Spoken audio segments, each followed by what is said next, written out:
Marriage can be tough when you're stuck with weird in-laws. Christiana, the mother-in-law, looks worn out as she seeks sympathy from relatives. And she never gets better at cooking. Have you ever met an adult who can't learn?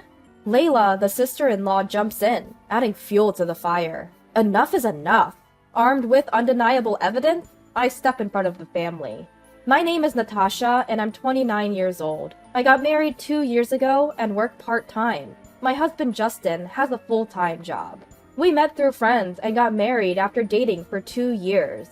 We live in a house that was rebuilt on my in-laws' property. That was one of the conditions for our marriage. I initially opposed it because I wanted us to build our own home, but I've learned something since getting married. Justin never stands up to Christiana or Layla. He treats Christiana like she's a goddess, which was a shock to me. He tries to make sense of even her most nonsensical statements. Even when I suggested that living on the same property might be uncomfortable, Christiana shot it down. My opinions are secondary now, though we considered a two-family home. It would be cheaper to build and would save on utilities. But Christiana's selfishness exploded again. She insisted on living alone, complaining about hearing other people's noises. So we ended up building a small, separate house for her. I still don't understand why she was so against it. If anyone should be unhappy, it's me. She even refuses to install a shower in her place and comes over to ours every day. She insists on being the first to shower, claiming it affects her health otherwise.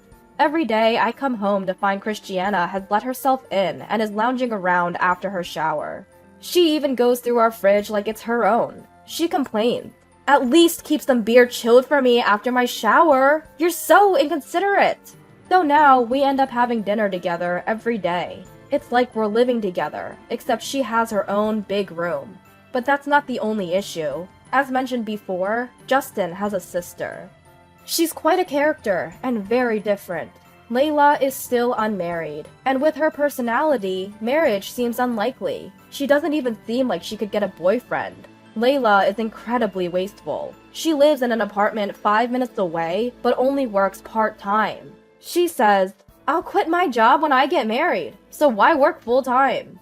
But I think the real reason is her obsession with a minor, unsuccessful idol. If you don't work part-time, you won't be able to take free time off. Even though it's a service industry, it's impossible for a full-time employee to take a day off every weekend. For Layla, these events are her top priority. She brags about being recognized at every event. She buys multiple $10 photos, and her room is filled with them. And that's not all. To keep up with her idol events, Layla always shops for secondhand designer goods at consignment stores. So she's always decked out in worn-out, outdated brands. Yet her pride is sky high, and she constantly looks down on me. I'm not into flashy fashion or secondhand items. Still, she snidely comments, "With your plain face, wearing those clothes, you'll just blend into the background." She's got a talent for backhanded compliments. Ever since I got married, Layla has been asking for stuff every time she sees me. Not just clothes and bags, she even takes photos against our home's walls to post on social media. She's a total show-off. She even asked to borrow my engagement ring for an idol event. I firmly refused. I can't risk losing it. What Layla and Christiana have in common is their high pride. Despite not having much income, they have expensive taste. They insist on organic vegetables and only eat meat from well-known brands. They even say we have to go to a poultry farm to buy eggs. Because these two eat dinner at our place almost every day, I've started to hate dinner time. They claim they're here to make sure Justin doesn't eat anything weird. Despite their health-conscious talk, both are surprisingly overweight. They must have a lot of snacks at home, and they take out their daily stress on me. Their demands make no sense. For example, they say, "Wash the curtains once a week! Dust and allergies will make us sick if you don't vacuum every day." I think twice a year is enough for the curtains. I've never seen anyone wash curtains weekly. We're two adults with dual income. Our house stays clean without daily vacuuming. They just want to complain about something. And yet their own homes are filled with clutter. There's no way someone with a dust allergy could live in such a place. You might wonder why I married into this family. Simply put, Justin deceived me. He told me grand lies. First, he said saving money was his hobby. We never splurged on dates, so I believed him. I'm not used to luxury, so his frugal lifestyle felt comfortable. I thought we'd save money to invest in our hobbies. When I shared this with Justin, he seemed very sympathetic. But after marriage, I found out his financial situation was entirely different. He's not the same person I dated. He also lied about enjoying his job. He tries to find excuses to skip work. His company probably knows, and his entire family just wants to work me to the bone. Here's the strange part.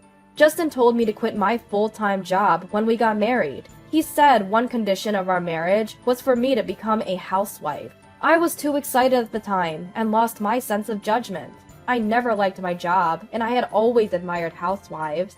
I saw posts from housewife friends who always kept their homes clean. I wanted to support my family in a sparkling clean home like hers. But once I started married life, everything was different from what I'd heard. First, when we were in the process of rebuilding the house, it turned out Justin had loans, so we couldn't get a mortgage. Even the home builder was surprised. We were told that if we had land, the loan would most likely be approved. About not having any other loans, Justin had lied. But we were already married, and I was determined to build the house, so I lent Justin the money. Before marriage, I never thought I'd be responsible for the debt Justin accumulated while he was single. The silver lining was that I liked to save money and had a decent amount saved up. That's how I could cover Justin's debt. Otherwise, I couldn't bear it. My savings were almost entirely depleted when we got married, and the day I could become a housewife never came. I had to look for part-time work right away. Fortunately, I found part-time work quickly, as long as I wasn't picky about the hours. Even with a day's income, it's tough to get by on Justin's salary alone. Plus, we want kids someday, and we need emergency funds. So I took all the part-time work I could get. But the people in our house are not cooperative at all. They treat me like a servant. They insist that housework is my sole responsibility. They don't even wash their own dishes. Christiana says part-time work doesn't count as a real job. It's insulting. I want to tell her to try working herself. But if I talk back, even a little, she says, if you can leave, then leave. There's a limit to what I can earn from part-time work. I regret quitting my job. Christiana tells me, you can't live without Justin's income. Women should be more submissive. I don't want to be told to be quiet by the world's most nagging woman, Christiana. I was troubled by the daily harassment from my in-laws. Then something unexpected happened. Layla had a mental breakdown. Apparently, she was deceived by someone she met on a dating app, spent all her money, and was ultimately abandoned. She said she bought him everything he wanted. She spent all her money, even her living expenses, and rent. At that moment, I inwardly laughed at Layla. Was it an illusion that she and Christiana looked down on me so arrogantly? But my laughter lasted only a short while. The impact somehow came back to me. Layla had always been living off part-time jobs. She earned enough for her living expenses, but she had zero savings. Well, she's working part-time. So what can you do? If she can't work because of her mental state, she can't pay rent. Not my problem. She should focus on reality instead of chasing handsome men. She's an adult. She needs to solve her own problems.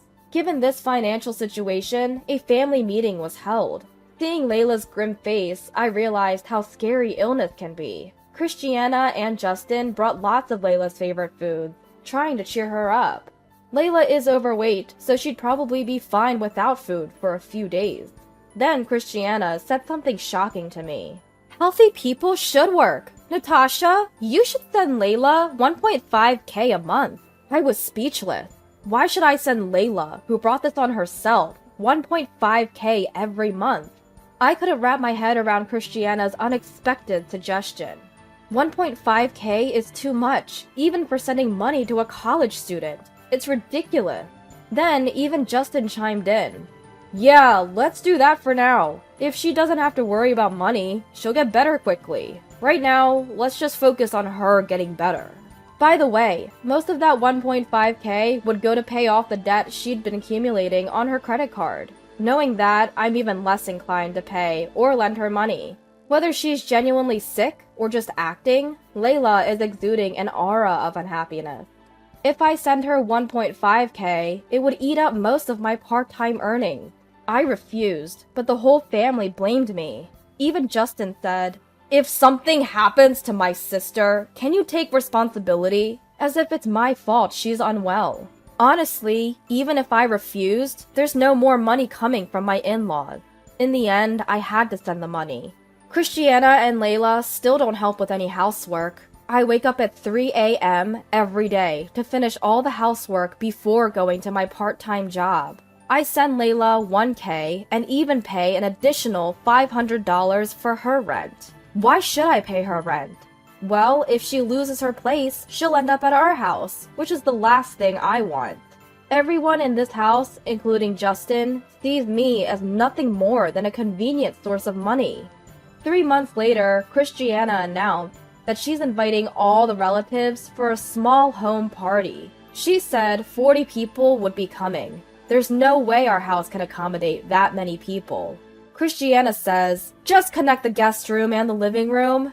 But I don't want to let 40 strangers into my house. In this day and age, social distancing is necessary. I managed to book a nearby restaurant, but I had to handle the reservation, the food, and the payment.